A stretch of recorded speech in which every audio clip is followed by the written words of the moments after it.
prêt? Attention pour glisser, glisser. Sylviane est tombée d'un escabeau. Blessée, elle est très vite prise en charge par les médecins. Une centaine d'autres passages sont prévus ce jour-là aux urgences de Morlaix. Bonjour. Il y a du monde ou pas? Une journée comme les autres pour la chef de ce service, devenu un lieu de dernier recours. Entre la régulation des urgences du secteur et le manque de médecins traitants, la fréquentation a augmenté de plus de 7% en un an.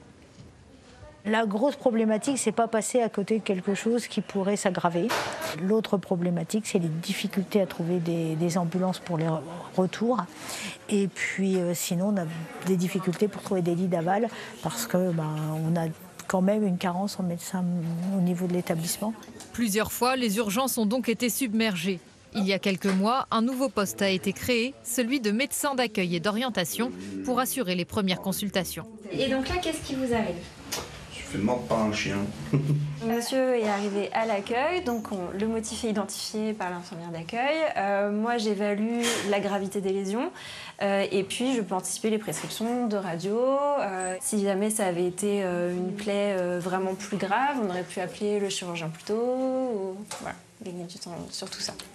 L'hôpital pourrait recruter des médecins supplémentaires pour agrandir le service, mais peine à trouver des volontaires.